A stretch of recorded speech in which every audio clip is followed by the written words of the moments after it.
말라. 너희는 그 날과 그 때를 알지 못하느니라. 아멘. 오늘 말씀을 중심으로 해서 성령을 소멸하지 말라라고 하는 제목으로 하나님의 말씀을 잠시 나누도록 하겠습니다. 주중에도 다루었었고요. 성경에서 기름이 항상 성령을 의미하느냐 하면 그렇지 않은 때도 있습니다. 그러나 여러 군데에서 성경이 기름을 말할 때는 성령을 의미할 때가 많이 있어요. 오늘 마태복음 25장에 있는 이 처녀들이 준비했던 등은 준비사항에 언급되지 않았고요. 이미 가지고 있는 것으로.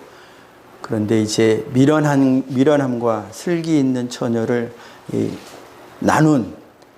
나누게 된 결정적인 차이는 기름이 더 있었느냐 아니면 기름이 그것뿐이었느냐. 미련한 처녀도 기름은 있었습니다.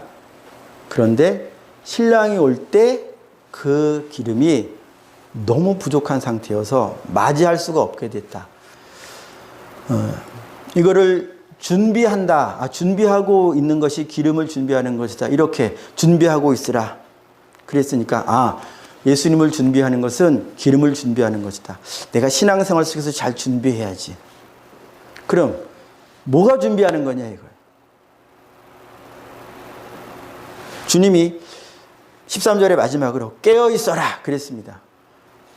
보니까 그러면 깨어있는 것이 준비하는 것이고 준비하는 것은 기름을 더 가지고 있는 것이니까 세 개가 같은 것이지. 맞습니다. 세 개가 같은 의미를 가지고 있어요. 공유하고 있습니다. 그럼 뭐가 깨어있는 거예요? 뭘 어떻게 하는 게 깨어있는 거예요? 우리가 뭔가를 깨어있다 이 얘기를 사전적으로 적용을 해야 합니까?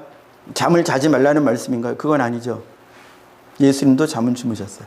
잠을 자 깨어있으라는 말은 잠을 자지 말라는 말이 아닙니다. 뭔가가 이 깨어있으라고 하는 말은 뭔가를 의미하고 있는 말이고 그 의미하는 말을 우리가 발견하고 그것을 할 때 우리는 준비하는 것이요 기름을 가진 것이죠. 그런데 이 기름이 성령과 이 준비하는 것이 성령과 절대 무관하지 않다. 무관하지 않는 정도가 아니라 절대적이다. 절대적이다. 기름이 성령을 의미하는 바에 대하여는 주중에 이제 요한서와 요한복음의 말씀을 가지고 여러분들과 성경을 통해서 이렇게 살펴보았고요.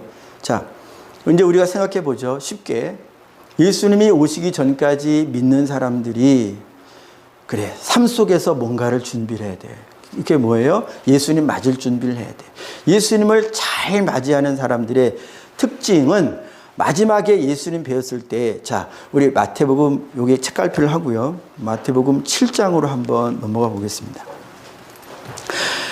우리가 신앙생활을 지금 하고 있습니다. 이렇게 하고 있는 와중에 이제 어느 때 주님이 오실지 모르는데 만약에 내일 오신다라고 하면 저 여러분들이 주님 만났을 때에 주님이 우리에게 야, 이사가 내가 널 안다. 너 나 알지? 이렇게 아는 관계인가? 모르는 관계인가?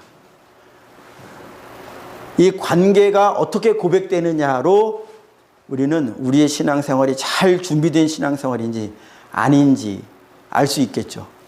자, 마태복음 7장에 그러한 말씀이 등장하는데요. 자, 먼저 13절 볼게요. 예수님께서 이 땅에 계실 때에 제자들뿐만 아니라 제자들 쭉 복음이 전해져서 결국 저희에게까지 왔는데 이제 말씀을 통해서 우리도 예수님의 제자가 되었어요. 정도의 차이가 있고 성숙도의 차이가 있지만 다 제자가 되었어요. 자, 이 제자가 된 자들에게 예수님께서 하신 말씀입니다. 13절 보시면 좁은 문으로 들어가라. 이거 제자들에게 하시는 말씀이에요. 세상 사람들에게는 예수 믿어라부터 시작해야 돼요. 예수 믿은, 예수 지금 따라가고 있는 저 여러분들, 제자들에게 하시는 말씀이에요. 좁은 길, 좁은 문 들어가라. 좁은 문. 그러면 이 말씀 안에 어떤 상황이 전제되어 있냐면 우리가 생각하기에도 예수님 따라가는 이 땅의 신앙생활은 좁다라고 느껴지는 상황들이 있다는 거예요. 우리가 의도적으로 그것을 애써서 들어가려고 하는 넓은 문은 사람들이 많은 사람이 간다고 했습니다. 쉬운 길이에요. 신앙생활은 절대 쉬운 길이 아니라는 걸 의미하는 말이죠. 올바른 신앙생활은 절대 우리의 삶 속에서 그 신앙생활이 있어도 그만 없어도 그만인 신앙생활이 아니라는 얘기입니다. 신앙생활이 정말 쉽고 아무렇게나 해도 되면 그 신앙생활은 있어도 그만, 없어도 그만이죠. 내가 일상생활을 할 때 그 신앙생활을 떼어도 내 일상생활에 문제가 없고, 내 일상생활에서 신앙생활 갖다 붙여도 내 일상생활에 문제가 없으면 이 신앙생활이라고 하는 건 있으나 없으나 아무런 상관이 없는, 아무런 의미가 없는 무의미한 신앙생활이라 이거예요. 그런데 우리의 일상생활 속에서 우리가 바른 신앙생활을 하면 어떤 느낌을 가질 수밖에 없다? 이거 좁다. 이거 힘들다. 그래서 많은 사람들이 이 길을 안 간다 그랬어요. 좁기 때문에, 힘들기 때문에, 쉽게 선택할 수 없는 길이기 때문에. 그래서 어려운 길을 선택을 하는 거예요. 주님이 그 얘기를 하시는 겁니다. 어려운 길을 선택해라. 나를 맞을 준비할 내 신부들아. 오늘 저희가 읽은 25장에서는 처녀들로 비유가 되었지만은 예수님 맞을 준비를 한다고 하면은 우리는 반드시 우리의 일상생활 속에서 예수님의 말씀 때문에 어려움을 느끼는 게 정상이라 이거예요.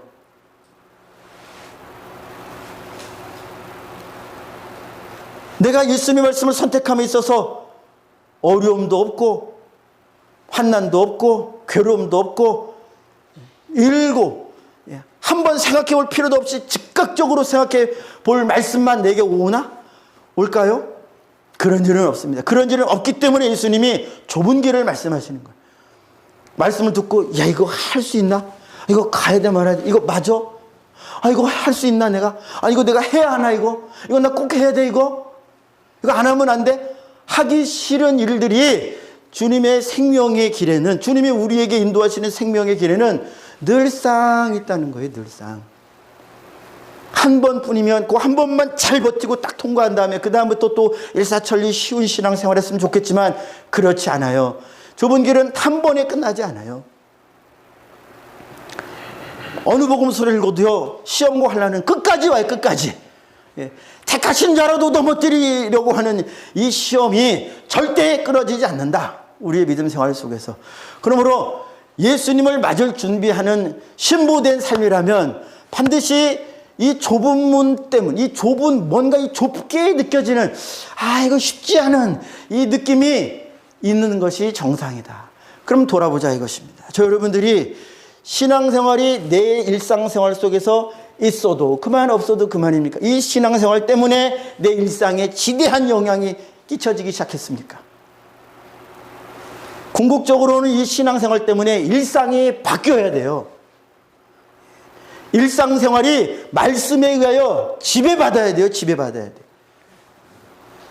하나님의 말씀이 주일만 내 귀에 들리는 게 아니라 하나님의 말씀이 월요일 아침에도, 월요일 점심에도, 월요일 저녁에도, 내가 이 사람을 만났을 때도, 내가 저 일을 할 때도 하나님의 말씀이 끊임없이 내 안에서 어떤 길을 인도하시는지에 대하여 나로 하여금 확신을 가지고 행하게 하시고, 죄에 관해서라면 멈추게 하시고, 고민하게 하시고, 주저하게 하시고, 취하지 않게 하시고, 취한다는 것은 이렇게 내가 가지고 취한다, 내 것으로 취한다, 이렇게 역사하시는 것이 맞다. 맞다. 그래서 14절, 이렇게 죄를 취하기 쉬운 것이 세상 길이에요. 14절에 마태복음 7장 14절입니다. 생명으로 인도하는 문은 좁고 길이 협착하여 찾는 자가 적다 그랬습니다. 생명으로 인도하는 길이라서 그 문도 좁고 길도 좁아요. 그래서 쭉 내려오면요, 마태복음 7장 21절에 자, 마지막에 이게 이제 오늘날 우리의 신앙생활 속에서 있는 소위 이제 기도 시간이든지 아니면 찬양 시간이든지 이럴 때 우리가 고백을 하는 고백의 내용 같은데요. 이게 마지막 날에도 주님을 딱 배우는 그날에도 이러한 류의 자기 고백이 주님과 나 사이에 이 고백이 있게 될 것이고 이 고백에 대한 진짜 진위 여부를 판단하실 주님의 판단이 있을 텐데요. 자, 먼저 21절 봅니다. 7장 21절이에요. 예수님 말씀이죠. 나더러 주여 주여 하는 자마다. 이건 가짜 주여 주여 하는 자가 있기 때문에 이 말씀을 하시는 거예요. 어쨌든 계속 봅니다. 다 천국에 들어갈 것이 아니요 다만 하늘에 계신 내 아버지의 뜻대로 행하는 자라야 들어가리라. 아멘. 우리가 고린도전서 12장 3절에서 성령으로 아니하고는 예수를 주시라 할 수 없다라고 기록이 되었는데, 그러니까 고린도전서 12장 3절 말씀은 무슨 의미겠어요? 진심으로 예수를 주라 고백하는 상태를 말하는 거겠죠.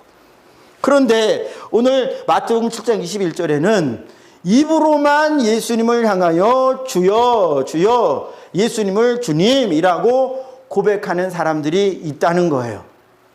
그리고 입으로는 예수님을 주님이라고 말하고 입으로는 나는 예수님을 내 인생의 구주로 영접합니다. 나는 죄인입니다. 나는 이제 죄를 짓지 않겠습니다. 입으로는 다 해요. 입으로는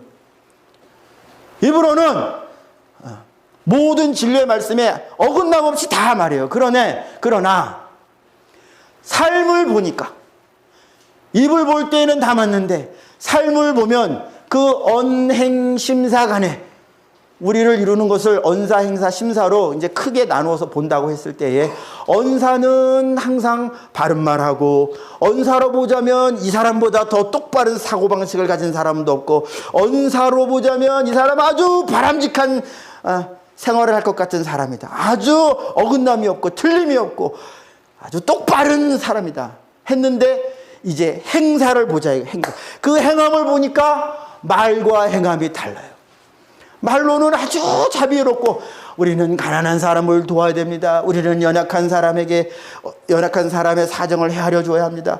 말은 그렇게 해놓고 누가 그래요? 저 같은 사람. 설교하는 사람의 언사로 설교 행위 중에 어떻게 주님을 거역하는 일을 쉽사리 하겠어요? 쉽사리 하지 못합니다. 교묘하게 하든지 몰라서 하든지 그렇게 할 텐데 대부분은 언사에 있어서 설교자는 거의 틀리지 않아요.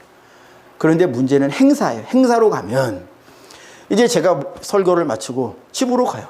이제 내가 설교를 마치고 이제 월요일의 삶, 화요일의 삶, 이제 뭘 사러 가기도 하고 운전을 하기도 하고 이런저런 일들, 저도 일상생활이라는 것을 하잖아요.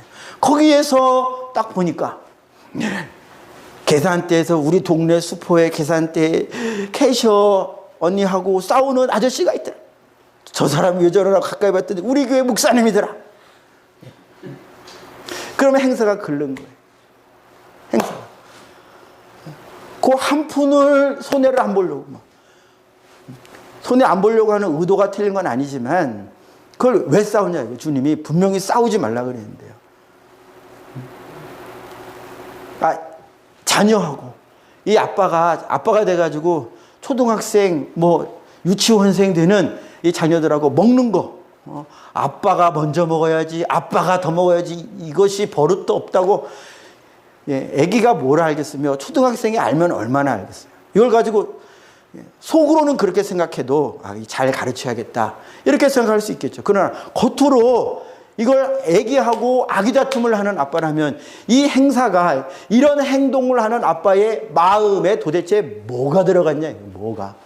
뭐가 있길래 말은 아기들한테는, 어린이에게는 양보하고, 우리 신앙생활 할 때도요 진리를 잘 모르는 사람이 있을 수 있습니다. 그들과 싸우지 맙시다. 기도해 줍시다. 저도 진리를 다 잘 아는 게, 정확하게 100% 아는 게 아니고요, 다 그렇습니다. 성경을 볼 때 진리를 100으로 가지고 알고 있는 사람은 이 지구상에 존재하지 않아요. 예수님 외에는 존재하지 않아요. 그러니까 제가 뭘 해도 틀릴 수 있다 하는 전제를 깔고 제가 확신을 해도 그래요. 이 전제는 제가 가지고 있는 거예요. 내가 아무리 확신을 가지고 설교를 했어도 나중에 그게 아닐 수 있다라고 하는 전제는 있어요. 어쨌든 말한 것과 행동하는 것이 같아야 하는데 이 행사가 글렀다. 그러면 문제가 있는 거예요. 심사도 그래요. 심사. 마음이 조그맣고 옹졸하고 아주 마음속에 이기심이 아주 가득 차 있으니까 남을 미워하는 마음이 가득 차 있으니까 시기하는 마음이 가득 차 있으니까 사람들 앞에서는 그 친구에 대하여 좋게 말했다가 그랬다가도 이제 나하고 친한 친구 둘만 있으면은 아유 걔는 말이지 그 사람은 말이지 하면서 좋은 얘기를 안 해요. 이 심사가 틀어져 있다. 이 심사. 그러니까 21절에 나더러 주여 주여 하는 이 사람은 말로는 주여 주여. 말로는 아주 세상에 옳은 사람이에요. 그러나 우리가 정말로 보아야 할 것은 주님이 정말로 보는 것은 심사, 마음이고요. 마음에 의하여 행동하는 것이 거의 지배받고요. 물론 언어도 마음에 의하여 거의 지배받죠. 그러나 마음이 틀린 사람도 마음에 거짓이 가득한 사람도 사기꾼도 자기가 사기치려고 하는 이 사람에게는요 가장 듣기 좋은 말만 해요. 가장 안심할 수 있는 말만 해준다 이거예요. 나를 철저하게 신뢰할 수 있도록 하는 말과 행동만 한다. 근데 이게 뭐예요? 다 가짜잖아요. 지어낸 거잖아요. 자기 속과 다른 것을 이거 사기쳐 먹으려고. 마귀가 꼭 이렇다 이것입니다. 꼭 진심은 우리 지구상에 있는 어떤 인간도 진심은 정말로 잘 되게 하도록 하는 진심이 없어요. 그건 마귀의 진심이 아니에요. 그러나 겉으로는 내가 부유함을 줄게, 건강을 줄게, 내가 명예를 줄게 이런 식으로 세상에 있는 것을 먹을 만한 것으로 탐할 만한 것으로 손에 붙잡을 만한 것으로 계속 눈앞에 살랑살랑 흔들어서 사람들을 사람답게 만들지 못하고 짐승처럼 만들어가는 게 마귀의 역사인데요. 이렇게 21절에서 입으로만 주여 주여 하면 너무 위험하다. 이건 안 된다. 말씀하시는 거예요. 계속 봅니다. 21절. 천국에 들어갈 것이 아니요. 자, 우리 다만부터 같이 읽을게요. 찾으셨죠? 시작. 다만 하늘에 계신 내 아버지의 뜻대로 행하는 자라야 들어가리라. 아멘. 그러니까 우리가 예수님 만날 준비하는 우리의 신앙생활은 누구 뜻을 따라 사는 삶이어야 하느냐? 하나님 아버지의 뜻을 따라 사는 신앙생활이어야 한다는 것입니다. 예수님을 가장 잘 맞을 준비하는 것은 기름을 잘 준비하는 것은 깨어있는 것은 정말로 주님의 말씀대로 신앙생활을 잘 해가고 있다. 아버지의 뜻대로 하나님의 뜻대로 신앙생활을 하고 있다면 이 사람은 예수님 맞을 준비를 잘하고 있는 자요. 이 사람은 깨어있는 자요. 이 사람은 기름을 준비한 자인데 그런데 여기서 질문이 나와요. 여기 나더러 주여 주여 하는 이 사람의 첫 신앙은 어땠을까? 이건 순전히 지어낸 상상에 속한 이야기지만 우리가 생각해 볼 여지가 있습니다. 왜냐하면 성경에는요, 믿음에 있다가 성령 받았다가 은사도 있다가 하나님 나라에서 사울처럼 왕 노릇 하나님의 백성을 아주 많이 맡은 오늘날 교회로 하면 성도수가 많은 교회의 목사님이라든가 누구라도 둘이든 셋이든 하나든 마찬가지예요. 누군가 하나님의 백성의 리더가 되면요, 뭐 구역장이 되었든 마찬가지예요. 어떤 자그마한 사이즈든 큰 사이즈든 하나님 나라의 백성의 리더로 세움받은 사람은요 다 왕 노릇하는 사람이에요. 예수님의 이 왕권을 받아서 위임 받아서 예수님 대신에 하는 거니까 잘해야 되는데, 자, 처음에 결론적으로 예수님께서 나는 너를 모른다. 입으로만 주여 주여 한 이 사람의 처음 신앙생활을 우리가 알 수가 없어요. 두 가지 다 우리가 생각해 볼 수 있습니다. 하나는 처음부터 이 사람은 가짜 믿음이었다.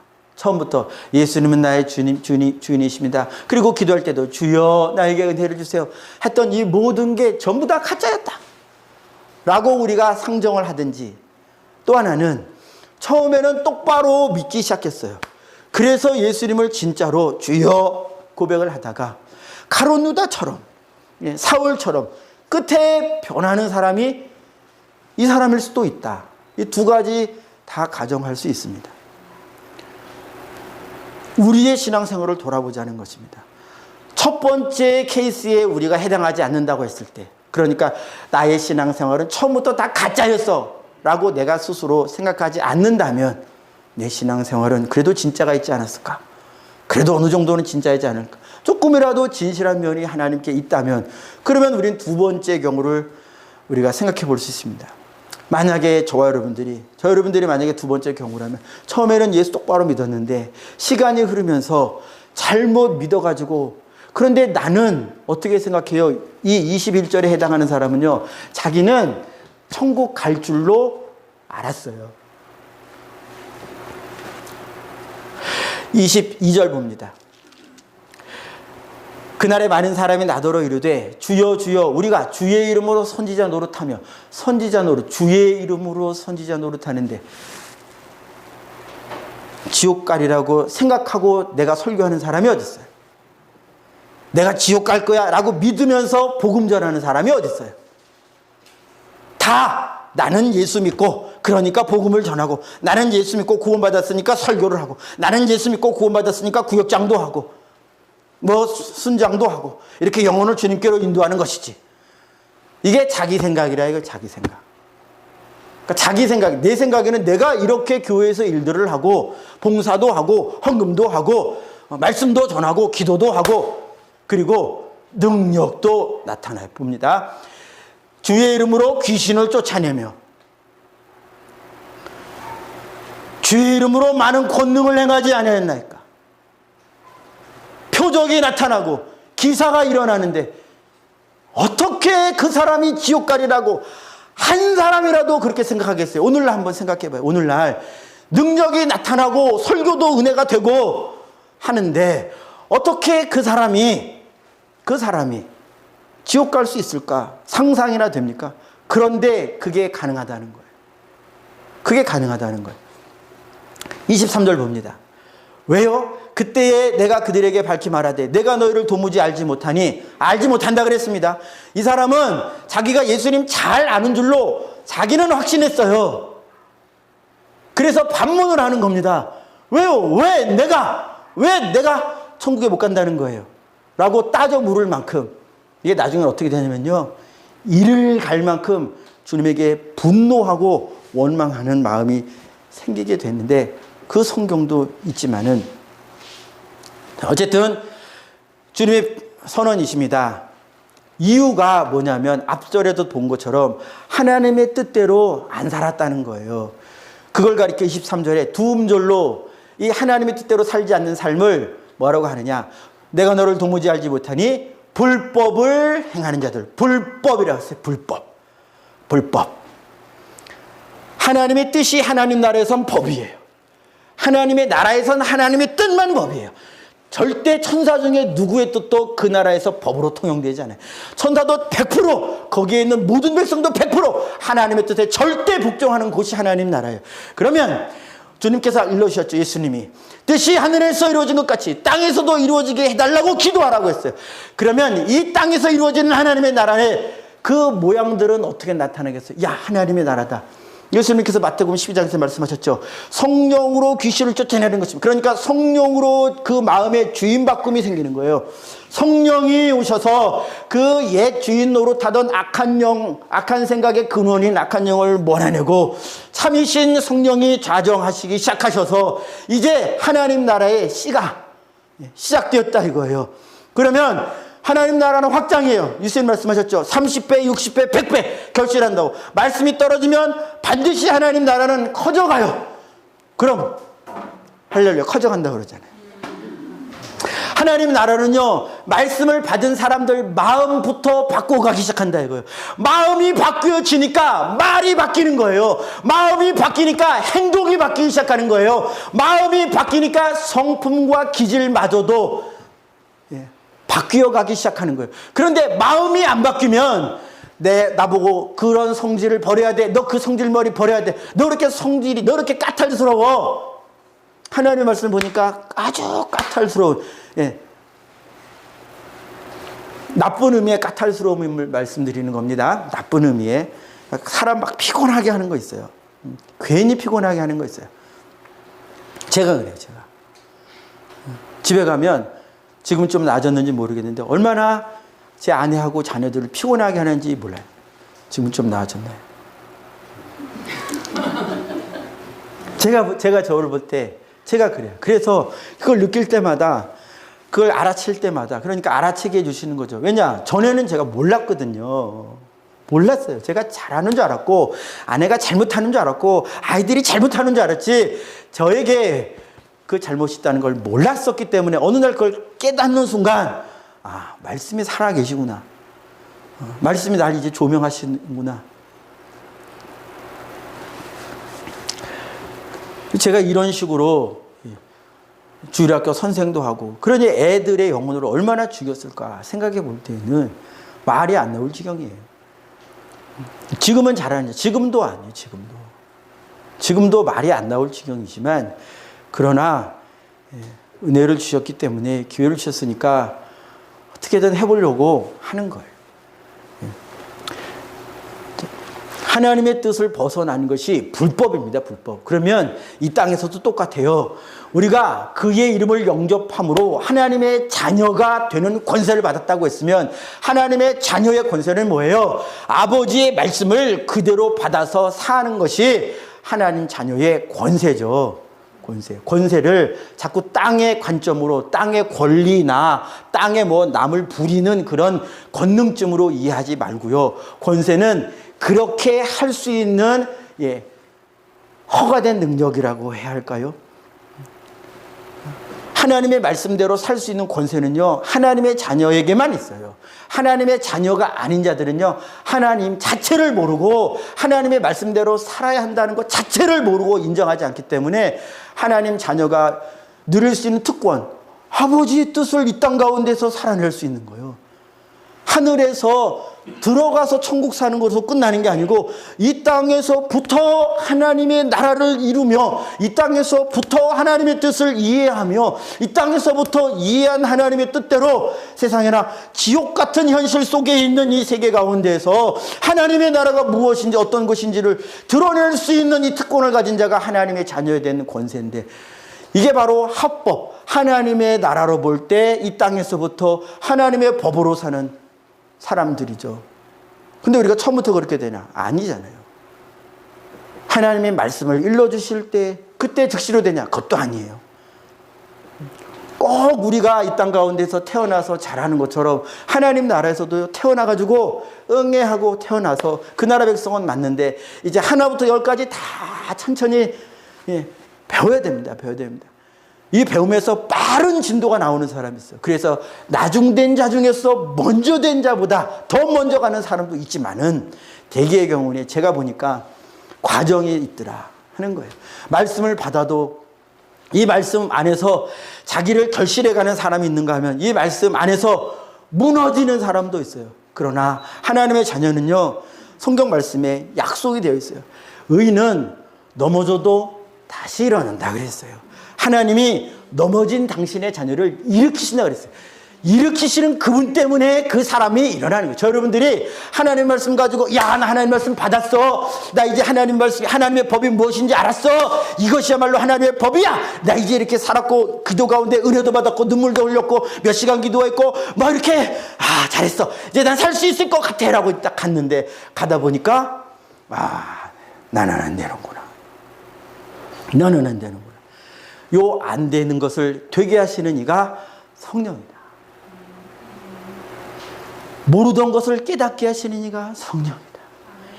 예수님을 나의 주로 더 깊이 깨닫게 해주시는 그 깊이로 계속 내가 피상적으로 예수를 알았던 그때로부터 예수를 깊이 알아가는, 그래서 그 사랑의 넓이와 길이와 높이가 깊이가 어떠한지에 대하여 자꾸 커져가도록, 사방팔방으로 예수님을 닮아가는 일에 커져가도록 하는 일에 처음부터 우리 인생 마지막까지 계속 저 여러분들의 이 예수님을 대신해서 꼭 예수님처럼, 어쩌면 예수님, 이 성령께서 역사해 주실 때에 불법에 속해 있던 저 여러분들의 삶과 불법에 속해 있던 저 여러분들의 가치관과 불법에 속해 있던 저 여러분들의 성품마저도 합법으로 변해간다.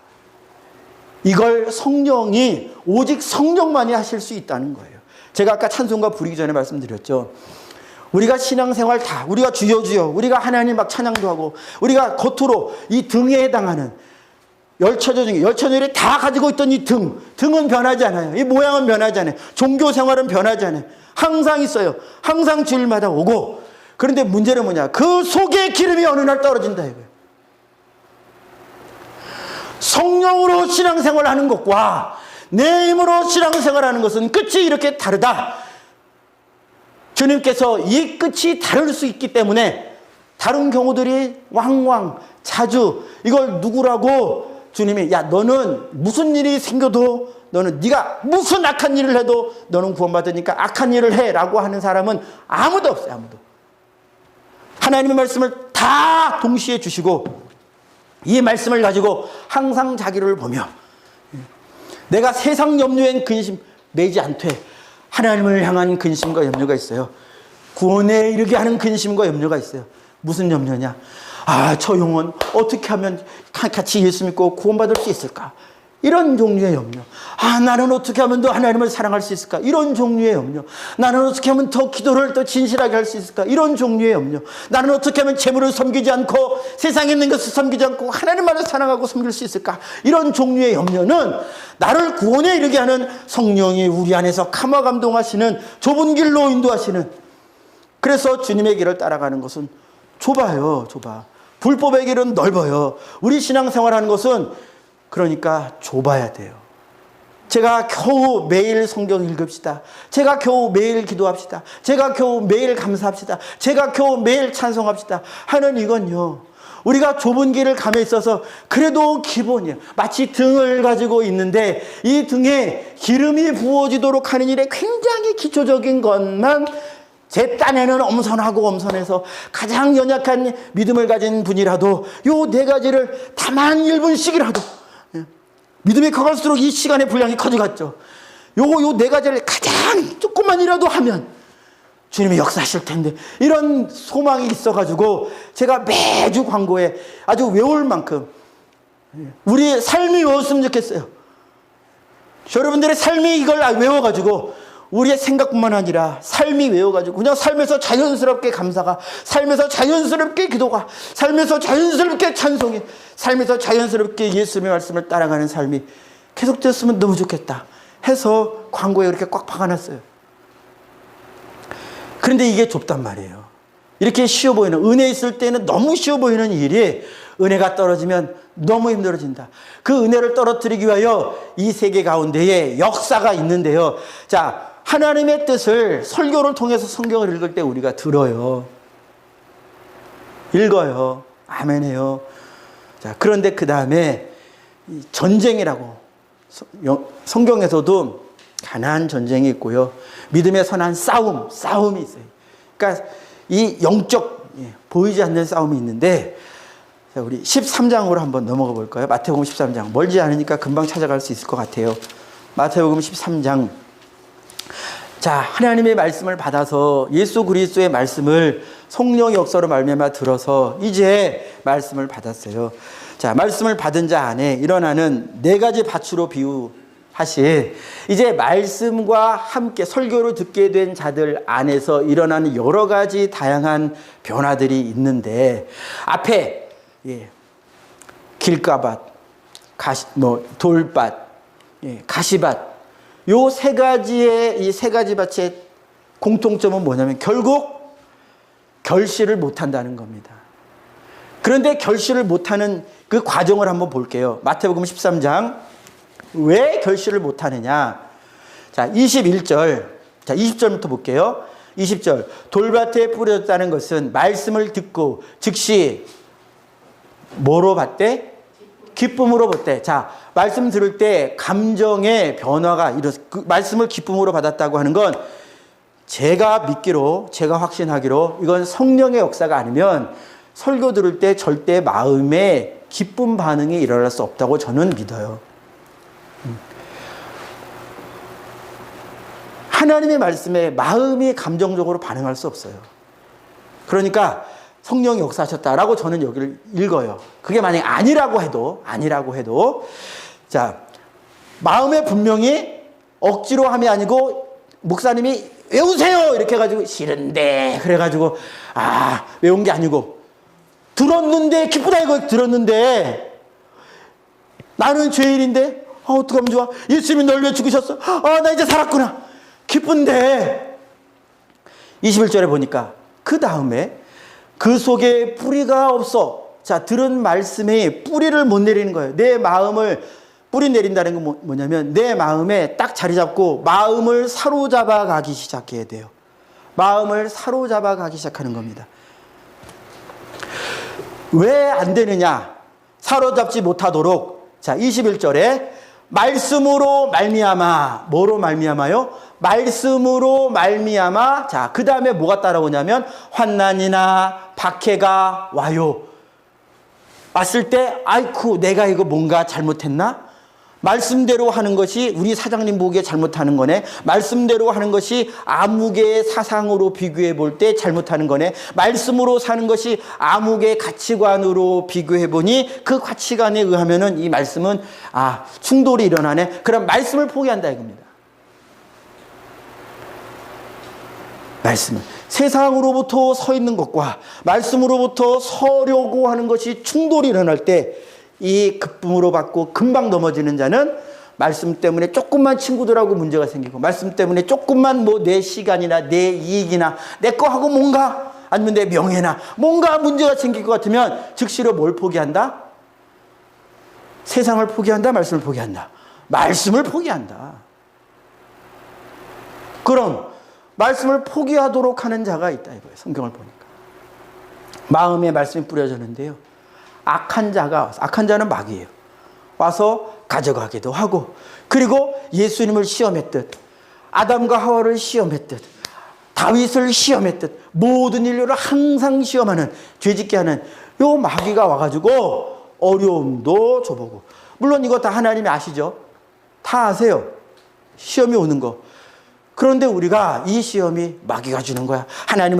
하나님께서 내가 이 시험을 이기기를 원하셔. 졸리지만 내가 오늘 10분 기도하기로 작정했으니까 내가 오늘 1시간 기도하기로 했으니까 하나님 앞에 마음 먹었으니까 이건 일종의 소원이니까 내가 10분 다 마무리하고 내가 오늘 10장 읽기로 했으니까 3장 읽기로 했으니까 이거 하나님 앞에 사람들 앞에 내 자존심이라도 걸고 약속을 했으니까 이거 일종의 소원 같은 거 아니에요? 그러니까 힘들어도 하는 거예요. 하는 거. 하고 골아 떨어져서 자는 거예요. 별거 없어 보여도요. 바로 이러한 태도. 내가 하나님 앞과 사람 앞에 교회 앞에 하기로 한 이것을 내가 힘들어도 어려워도 이거를 꿋꿋하게 해가는 거. 이게 박해를 이겨가는 기초예요. 기초. 이제 사람과의 관계에서 일어나는 박해와 손가락질과 이 조롱은요. 더 높아요. 더 수준이 높아요. 그러나 주님 말씀하셨어요. 말씀으로 말미암아 박해와 환난이 온다 그랬어요. 말씀이 없었으면 그냥 내가 좋은 대로 사람들하고 어울려 살면서 좋은 게 좋은 거다 하면서 내가 기쁜 대로 살았을 텐데 말씀을 보니까 그게 아니야. 이렇게 하면 안 돼. 말씀을 보니까 이렇게 하면 안 돼. 전에는 길에서 주운 거 주인을 찾아서라도 돌려주래요. 그게 미운 사람, 내가 싫어하는 사람 그래서도 안 되지만 내 원수 노릇하는 사람 거라도 찾아 갖다 주래요. 심지어 못 본 체 하지도 말래요. 이게 말씀대로 사는 게 쉬워요? 아니면 내가 미운 대로 저 사람이랑 내 고집 피우면서 사는 게 쉬워요? 고집 피우면서 사는 게 쉬워요? 욕하면서 사는 게 쉽지? 수군거리면서 사는 게 쉽지? 절대 말씀대로 사는 게 쉽지 않다. 그러니까 내 안에 고난이 일어나요. 막 입은 말하고 싶은데 저 사람의 흠을 내가 어제 봤는데 저 사람 뭐 하는지 봤는데 이 사람한테 가가지고 얘기하고 싶은데 참는 게 고난이에요. 전에는 시원하게 얘기하면 내 뱃속에 별미처럼 막 크게 내려갔는데 이제는 입을 꾹 담고 오히려 그 죄를 보고 위에서 기도해 주어야 하니 이게 좁은 길이다. 그래서 말씀 때문에 변화되어 가는 삶이 결신하는 삶인데 이 불법을 행하는 자의 삶에는요 이제 주님과 딱 사이가 나가지고 떨어지는 그 시점에서는요 하나님의 뜻대로 사는 게 없다는 거예요. 그러면 처음에 예수 믿고 능력도 받고 귀신도 쫓을 만큼은 그런 삶을 살았다가 도대체 얼만큼 멀리 온 거냐. 그 오는 동안에 다윗은 제가 대충 계산해 보니까 한 1년 동안 하나님이 아주 입을 닫고 계신 것처럼 밧세바를 범하기로, 그리고 밧세바랑 눈이 맞아가지고 우리아를 죽이고 애가 나오게 하는 이 과정까지 나단으로 말미암아 하나님의 말씀이 들려지기까지 도대체 매 안식일마다 뭘 한 거냐. 다윗도 안식일마다, 그리고 율법 왕이니까 율법을 계속 읽었는데도 안 들리는 거예요. 주일마다 예배를 드리는데 안 들리는 거예요. 하나님의 영이 역사를 안 하시는 거예요. 하나님 버린 걸까요? 아니에요. 그런 고난을 통해서 연단시키는 거겠죠. 그런데 이런 일들이요. 그래서 환난이나 박해가 와도 우리가 이제 성령 앞에서 다뤘어요. 앞에 초반에.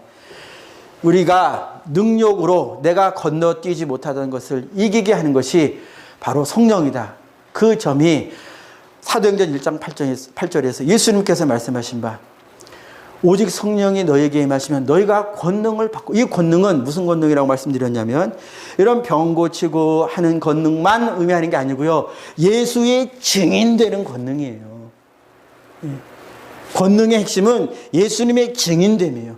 예수님의 증인되면 이 증인됨 안에 병고침도 있고, 이 증인됨 안에 귀신 쫓는 것도, 이 증인됨 안에 고난을 감내하는 것도 있고, 이 증인됨 안에 사랑하는 사람으로, 원수까지도 사랑하는 사람으로 변화되어 가는, 언행심사간의 모든 면에서 예수의 증인됨으로 변해가는, 이게 성령이 충만하게 임하시면 넘어가지 못하던 것 넘어가서, 전에는 예수님의 증인됨에 있어서 알기는 하는데 못하던 것을, 하고는 싶은데 못하던 그것을, 맨날 넘어지던 그것을 성령이 넘어가게 하신다는 걸 우리는 사도행전 1장 8절 그리고 지금 말씀들을 통해서 보고 있는 것입니다.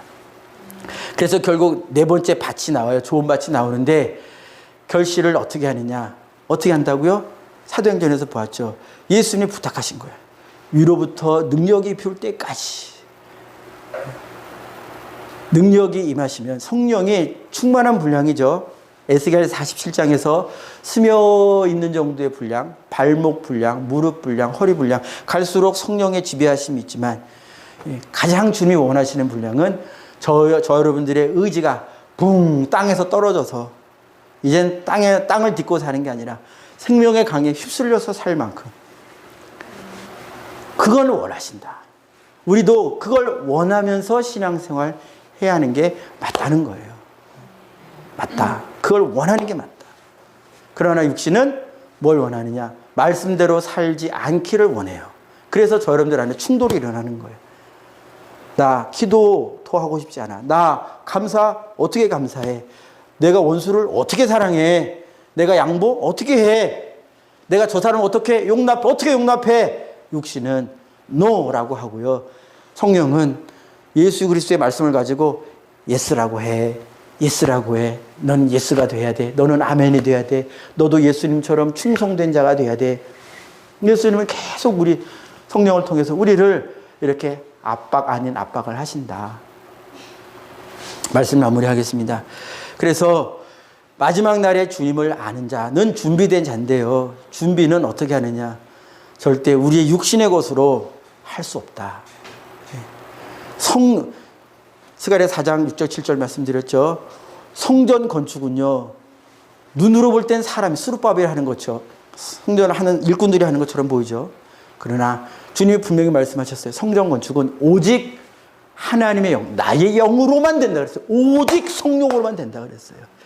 우리 진정한 우리 영혼의 내면의 변화는요, 성령의 역사가 아니면 안 된다. 그럼 우리가 성령을 사모해야죠. 그래야 그 다음 단계로 나갈 수 있어요. 사모하지 않으면요, 성령이 소멸될 때도 소멸되거나 말거나, 성령을 사모해서 받지 않으면요, 내게 은사가 있어도 뭐 은사가 있거나 말거나, 능력이 있어도 능력이 있거나 말거나, 예. 사모해서 받지 않으면요, 이게 내 안에서 소멸되는 것이 안타깝지 않아요.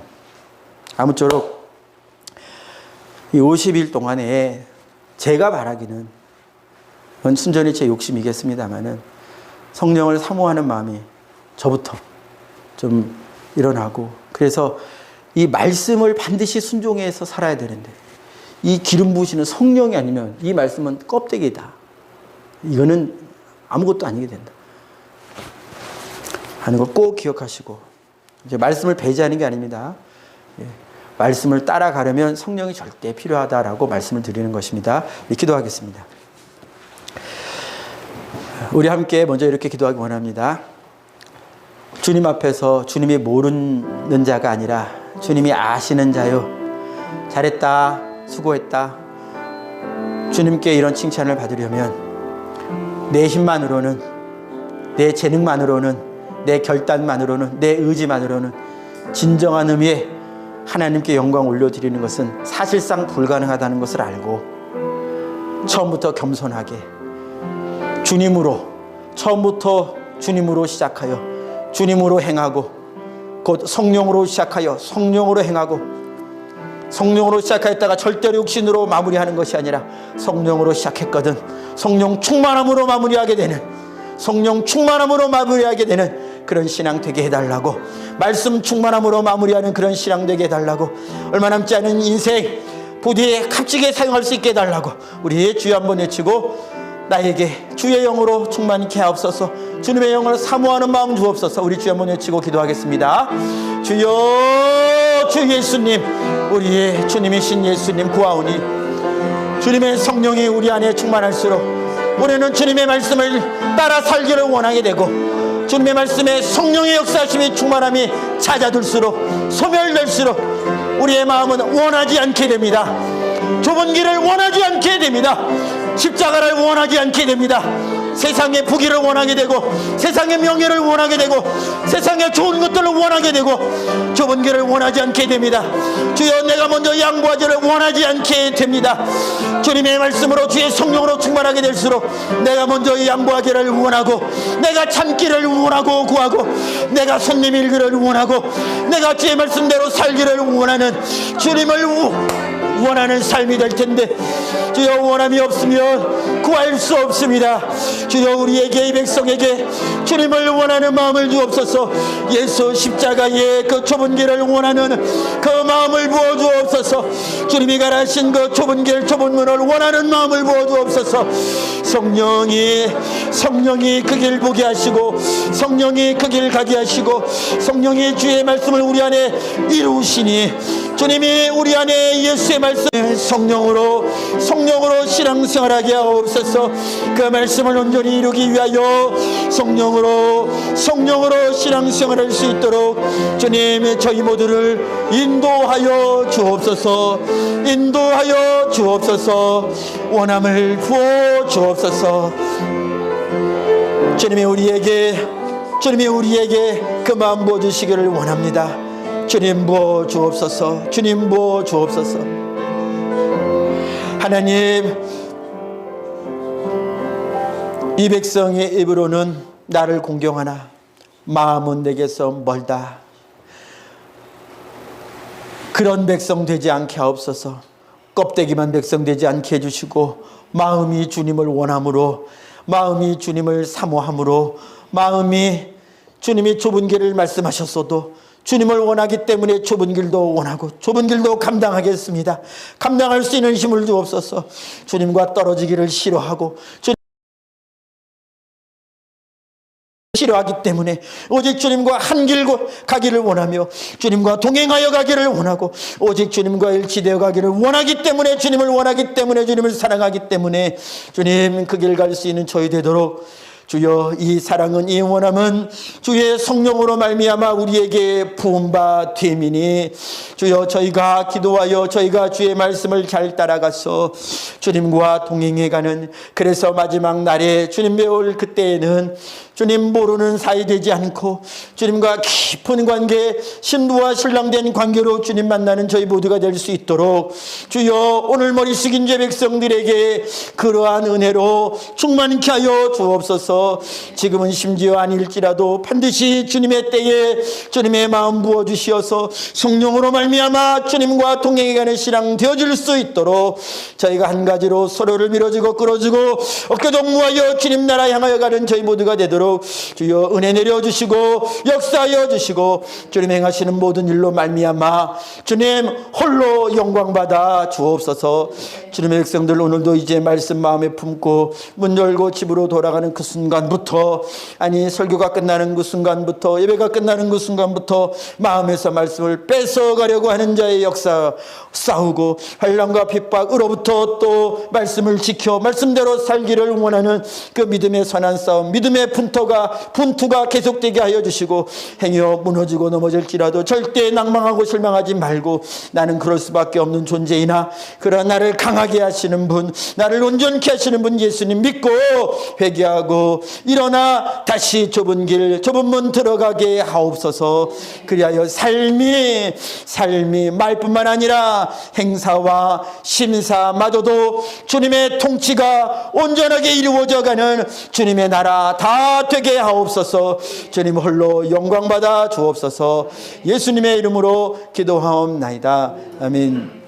지금은 우리 주 예수 그리스도의 은혜와 하나님 아버지의 극진하신 사랑하심과 성령 하나님의 내주교통 충만케 하셔서 주님 길 가게 하시는 그 은혜가 오늘 머리 숙인 주의 백성들 머리 위에와 맡기신 가정 위에 이제로부터 영원까지 함께 계실지어다.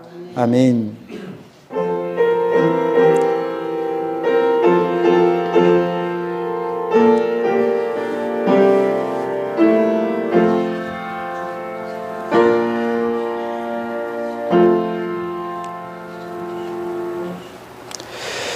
예배를 모두 마쳤습니다. 주님 안에서 사랑의 유지 나누시기를 바랍니다. 감사합니다.